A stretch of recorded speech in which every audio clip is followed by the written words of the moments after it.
Bum, bum, bum. Hey, y'all, and welcome to another episode of MIA. I'm your host. I'm Nikki Says You Only Live Once. And today we'll be talking the NPHC Tri County Greek Picnic. And it's taking place, I guess the Broward County chapter is overseeing this year's picnic. So we have a full house today. Let's welcome all the presidents of the Greek Picnic. My name is Darnell Gardner with Phi Beta Sigma Fraternity Incorporated, committee chair for the MPAC Tri-County Greek Picnic this year. Good evening. My name is Tracy McAllister. I am the president of the National Panhellenic Council of Broward County, and I am a proud member of Delta Sigma Theta Sorority Incorporated.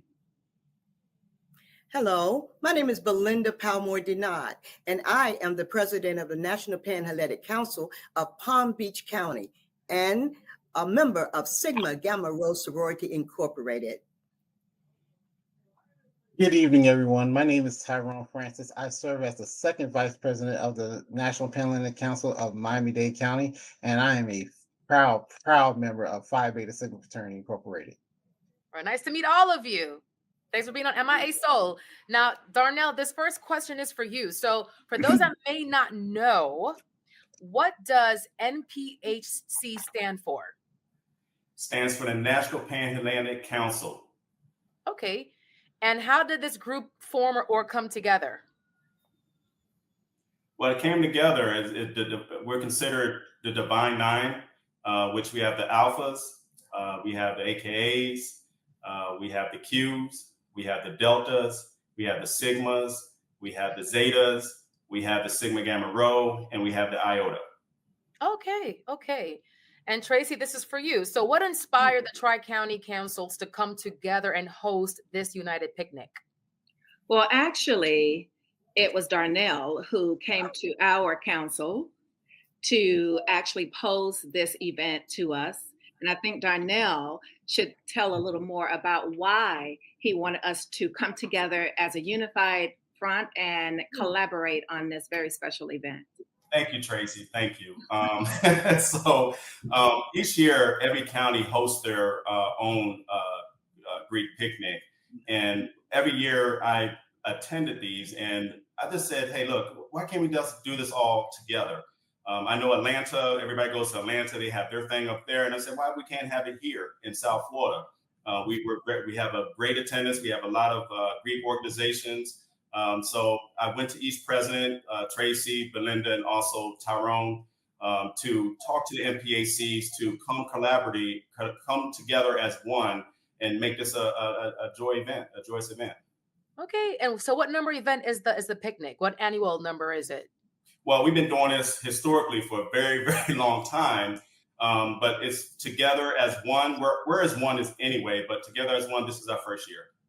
Yeah, and I see it says Palm Beach County this year is the title, but it's going to be all the counties together basically this year. Well, actually, it's actually in Broward County. What we did is, and that's getting down to your last question, we have Eventbrite. So each county has their own Eventbrite, so we make sure people don't get confused when they get their tickets. We put Palm Beach County, we put Broward, we put Dade County. Okay, yes. So I clicked on the Palm Beach County one. That's what it was. Okay. So what can we expect at this year's picnic? What kind of live entertainment? Will there be food trucks? What can we expect? Well, we're going to expect a lot. We have quite a bit of food trucks. We have a variety of food trucks. We have everything. We have Mexican, we have gyro, we have the barbecue, we have ice cream parlors, we have snow cones, we have juice ladies, we have Brit Bowl, we have Island Smash, which is a Bahamian cuisine. So we have quite a bit of food trucks, and also the entertainment. We have Battle of the DJs, which he's a cowboy. His name is Michael Shorter. He came up with this idea, bringing all organizations have representation for a Greek DJ, which they're going to battle it out and see who wins it all.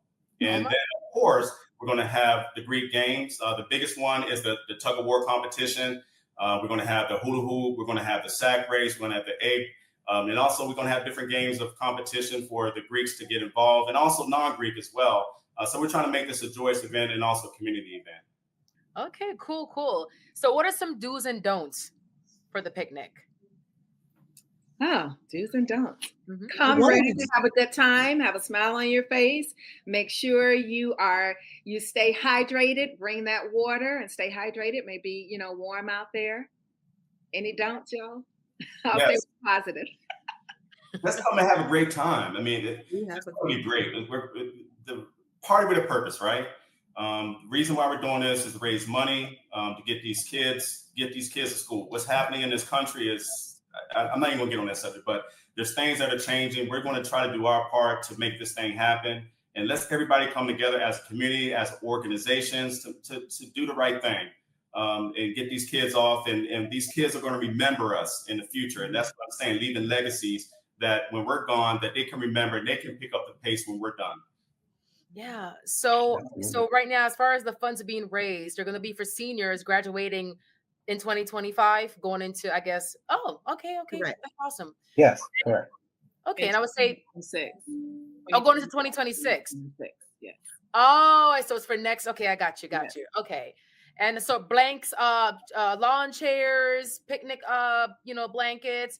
No need to pack any food because there'll be food trucks, but they can bring their own food if they want to. Yeah, so great question. I'm glad you brought that up, Nikki. So when you purchase your ticket, you're going to get a food voucher. You can go to any food truck. It's a $20 food voucher. So when you check into the gate, of course, they're going to make sure you're there. You get your wristband and you're going to get a food ticket right there. And you go ahead and take it to the food trucks. The food trucks already know what's going on. So when you get there, they're going to come with your smiles and they're going to give you a good plate. All right, y'all. So, Exactly. yes. Anything else you want to add? I mean, this is very exciting. And this is my first time hearing about the picnic. That's why I have so many questions. I'm also a Me Find Me as well. So that's why I was asking if non You're welcome. also attend. So, okay. Awesome. The non-Greek definitely, we want everyone to come because this is a community effort and we want everyone to come and really have a great time. And that's what we've been having in the past, but we just want to show you how we can do it now in a tri-county. We're making it bigger. And it's in Broward. It's right in the center between Dade and Palm Beach. So, There hey, you it's right there. Exactly. Awesome. Well, thank you so much. Nice to meet all of you and looking forward to it. And don't forget your sunscreen. There we go. Yes. Thank you very much. Thank you so much. Enjoy your day. See you soon. All right. Thank you. Bye-bye, Bye-bye. everybody. All right. And y'all, coming up next, I have another guest. It's a very serious topic. We're going to be talking about sex trafficking and her organization to help combat that and to provide more education about that. Her name is Tania Andre. So before we speak to her, we're going to a commercial break. We'll be right back. History? Yeah, we built that. Pride? We fuel that. And on August 30th, we run that. Two powerhouse HBCUs, Howard Bison, FAMU Rattlers, one legendary showdown under the Miami lights at Hard Rock Stadium. The energy unmatched. The culture undeniable. The vibes straight HBCU. Get your crew. You don't want to miss this. Lock in your seats now at orangeblossomclassic.com. Miami-Dade is filled with dreams, talent, love. At the Children's Trust, we are dedicated to nurturing the potential of every child and family with hundreds of trust-funded programs. Find a program at thechildrenstrust.org. Help comes in many forms. As a Miami-Dade County bus operator, you can help your community, help those in need, and even help yourself. Operators have the opportunity to earn more than $50,000 a year plus built-in overtime, earn more than 13 paid holidays and vacation days, and take advantage of the tuition reimbursement program. Plus, qualified new drivers will receive a $5,000 sign-on bonus. Become a driving force in our community. Apply now at miamidade.gov/busdriver. School's almost back, but first, let's have some fun. It's the Children's Trust Family Expo, packed with music, shows, and back-to-school supplies. Join us August 2nd at the Fuchs Pavilion at Miami-Dade Fairgrounds. We'll even help you get there. It's easy with an Uber voucher, good for up to $15 each way. Free entry, free parking, free family joy. Visit thechildrenstrust.org/Family Expo for details. Let's go to the Family Expo. Uber voucher terms and conditions apply. I grew up down here in South Florida, so for me, it's a little bit more personal. For the Mesman and Dover Law Firm, it's about community. For us, South Florida's our home. You all are our people. Our family, our future. The difference we'll make for you, your loved ones, your kids, matters. Because to us, it's personal. If you need us, call us 24/7. at 866-954-MORE. That's 866-954-6673. Demesman and Dover Law Firm, youraccidentattorneys.com. And welcome back. Now, on to our next guest. She is the CEO and founder of the Mavano Project. Let's welcome Tania Andre to MIA Soul. Hi, thank you so much for having me, Nikki. Yeah, definitely. Thanks for being here. So, Tania, your work with the Mavano Project is so powerful. Can you take us back to the moment you knew this was your life's Absolutely. So the Mavuno Project was founded actually in a very with a very personal story. But when I knew that I needed to make it a life mission was when I started working inside of local strip clubs here in South Florida. I won't mention which ones, in which I was working jewelry in the back of the locker rooms. And I realized after a short while that what I was seeing was the horrible crime of human trafficking. And after doing that for 2 years, and not understanding and not having a definition for what I was seeing played out in front of me. This was back in 2008. No one was really talking about human trafficking at this time. It wasn't necessarily a thing. Shortly after the 2 years of working inside the strip clubs, that's when I knew that I needed to be a sounding alarm to people. Yeah, so you went in to sell jewelry, but then there was a bigger calling and a purpose as to why you were there. It was more than just selling jewelry. So the name, and it's Mavuno. It's the Mavuno Project? Yes. Okay, Yeah. Mavuno Project. So the name Yes. Mavuno it's very unique. What does it mean, and why did you choose it for your organization? Yeah, so the Mavuno Project, Mavuno is Swahili for harvest. And we believe that in sowing seeds of education that will reap a harvest of freedom. And we went with an international name at first is because I do have, it's Swahili. I have roots in Monaco where they speak Swahili. So I have roots there, and I was like, oh, I love this. I love the international aspect of this. And then later, a couple years into us starting the Mavuno Project in 2010, we made the Mavuno Project International. So we go into other countries in which we educate and train people who live in villages and trash mine villages how to prevent and how to spot the signs that they're being lured into a trafficking situation. Yeah, it's about education and having that uncomfortable conversation. I know, like, a lot of parents or caregivers or guardians, they're very hesitant and wanted to even talk about sex and human trafficking, but we have to have that uncomfortable conversation so that way strangers are not the first ones to approach our children. So it's great what you're doing, and you got to start young. Start talking to them at a really, really young age. It's unfortunate, but it has to start at that age so they know. Well, what to look out for. You'd be surprised, Nikki, because we say young, but kids are on Roblox as young as 7-year-olds are playing on Roblox where they can talk to strangers.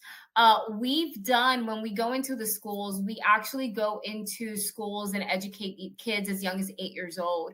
We've surveyed over 300 kids during this past school term. And 150 of them stated that they have been approached by strangers via video games asking to meet them in person.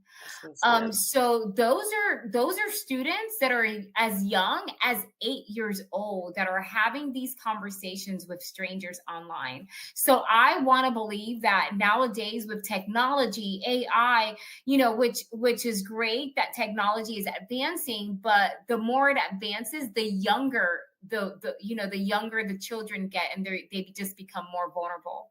Yeah, there's Twitch, Discord, like there's Snapchat. I mean, it goes on. Yeah.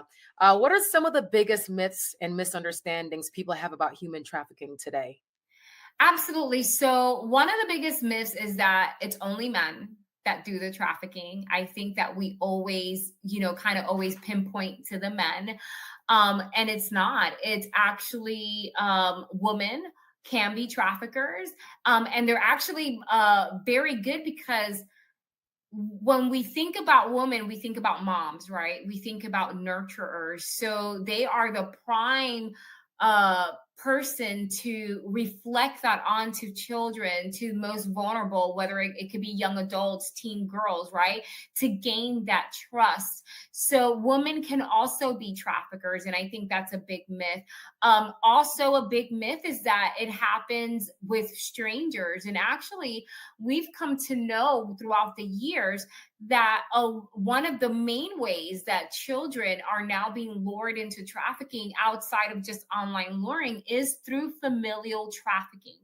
So it is through someone that they know. It could be an aunt, uncle, cousin. Unfortunately, we've seen cases where it's parents that are, trafficking their own children.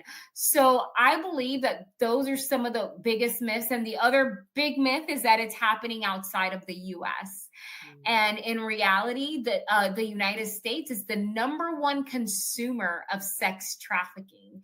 We lead the demand around the world on sex trafficking. So due to the economic status of the US as a whole, right?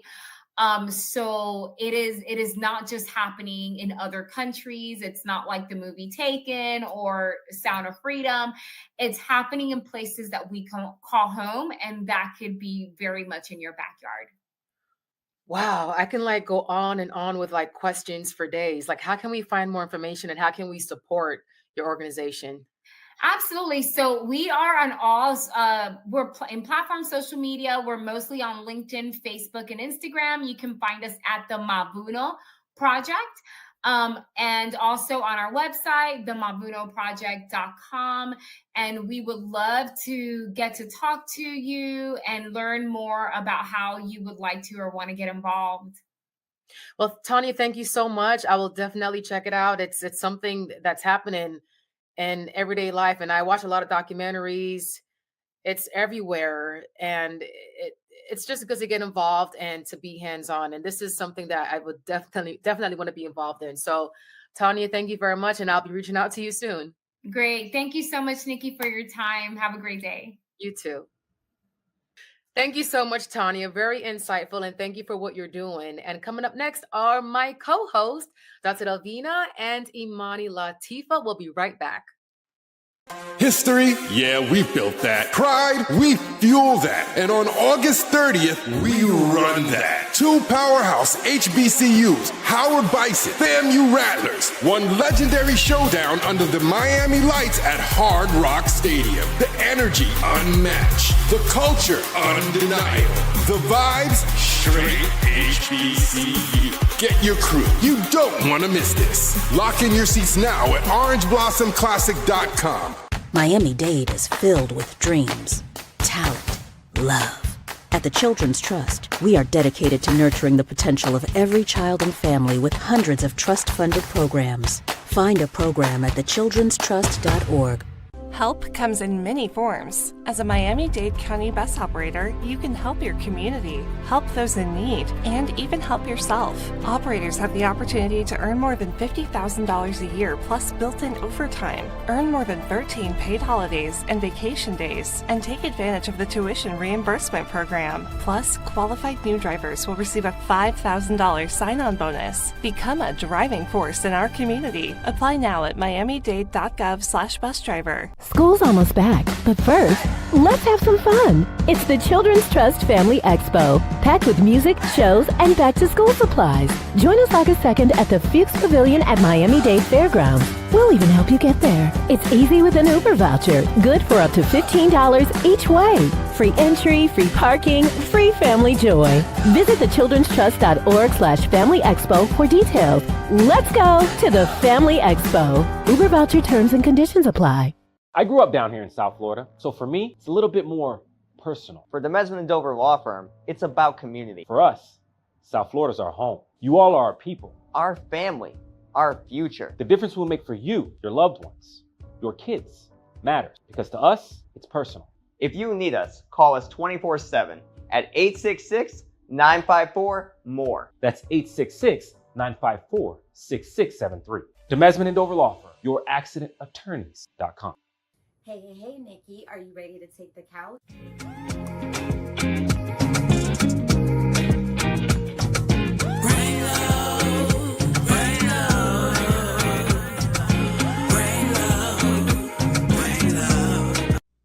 Hey, Nikki, it's Dr. Delvena, the Queen of Brain Love. Are you ready to take the couch? Today I'm talking tea time. It's the annual event. I'm a guest speaker for this event.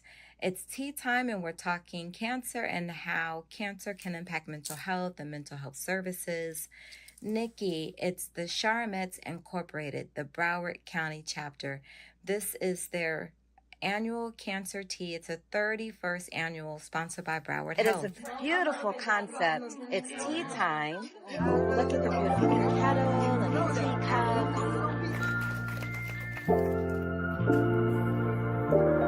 Okay, ladies and gentlemen, it's tea time.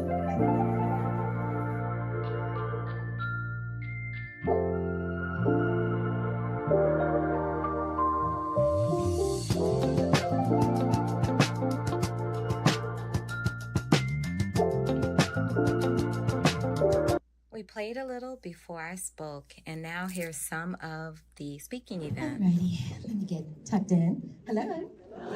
How's everyone? So it's tea time, right? I heard, and this is just beautiful. And this is the perfect way to have a hard conversation about something that is it can be so emotional.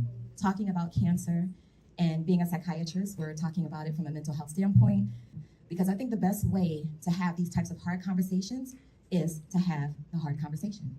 So you won't just hear from me, you'll also hear from my colleague, Dr. Michelle Powell, who is a cancer survivor. Have you all ever sat down with someone who talked to you about cancer? I'm bringing up Dr. Michelle Powell, who has been in healthcare for 30 years. She is now one of the commissioners for Miami Gardens District 3, correct? District 3. And she also has a private practice, PHS, Powell Health Solutions. Come up, Dr. Powell. Take us back to the moment when you received your diagnosis. What was going through your mind emotionally and mentally? Okay.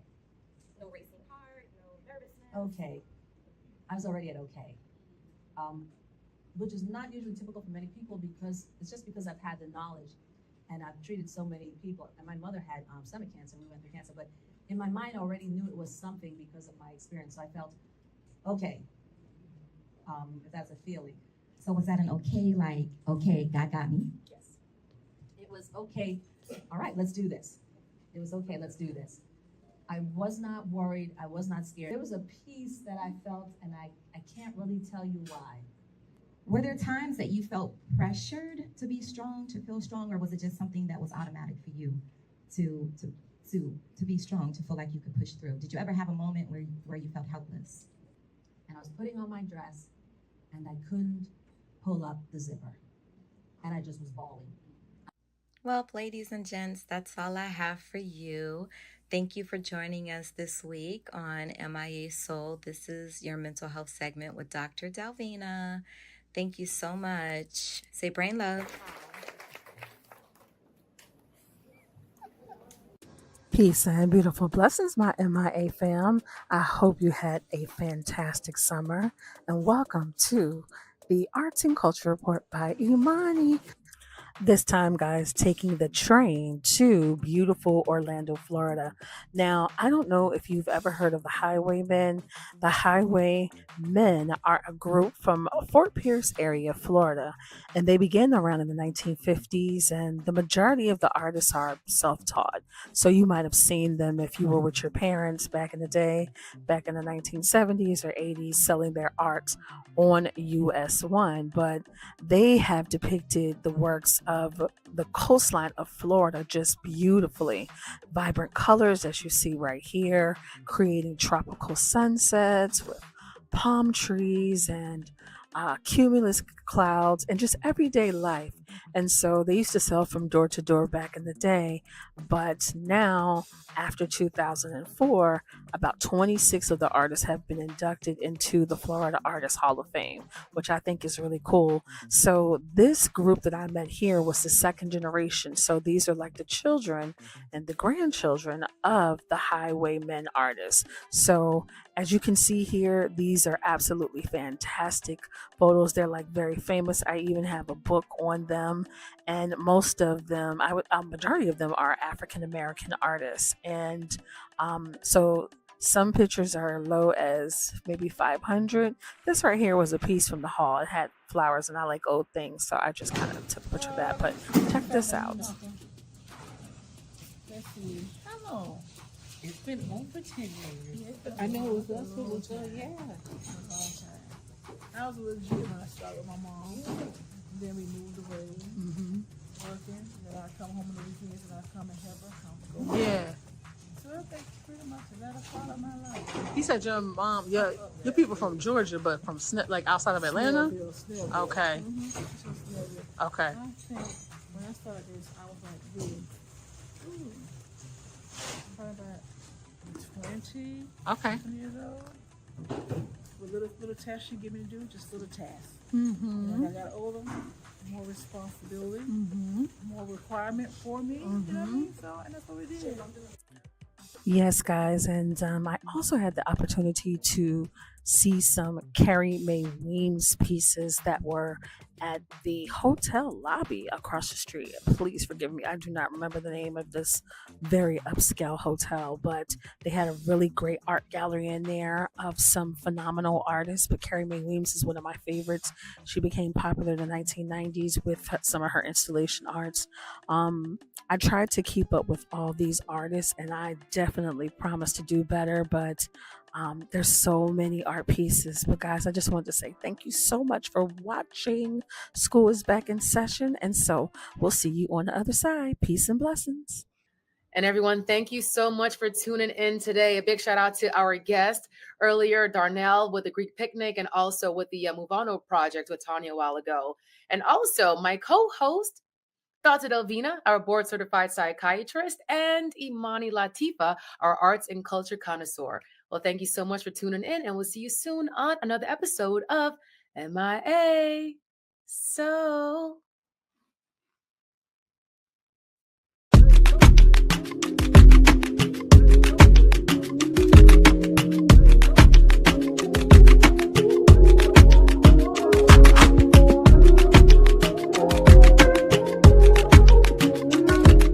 We are Black excellence.